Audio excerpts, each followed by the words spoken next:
Hi, so I just wanted to take a minute to vent. I was coming downstairs to get my daughter Amaya a change of clothes, and it reminded me of the situation that I had this morning, and I thought it was important to share because the more knowledge we have, and especially if we can come together and help one another when we are all going through similar things, is better. And this morning, because my daughter eats all around the clock still somewhat, I mean, not like all 24 hours, but she still eats during the night, and she's 2 years old, and that's because of her Noonan syndrome. And she ate that way her whole life so far because she digests slow, and she has to have the calories to have energy to keep going, to even grow. So it's a thing. And because she doesn't burp on her own, well, she's starting to. Her body is starting to burp and relieve gas on its own, which is so awesome because it didn't do that at all before.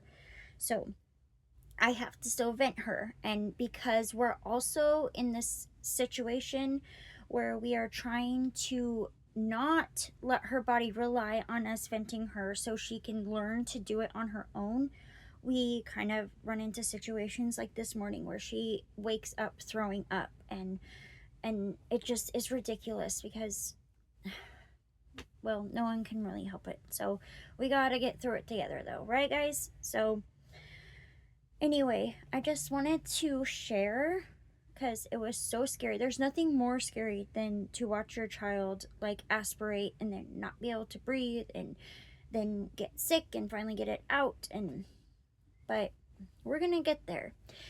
She doesn't have a fundoplication. Some babies get this thing called a fundoplication when they're infants and they have really severe reflux. She doesn't have one of those. And usually when you hear infants to toddlers that can't burp on their own, it's because they usually have something like that. But she don't have something like that. So I just wanted to mention that also. But yeah, it's scary, but we're gonna get through it. Her body is eventually gonna learn how to pass gas both ways all on its own.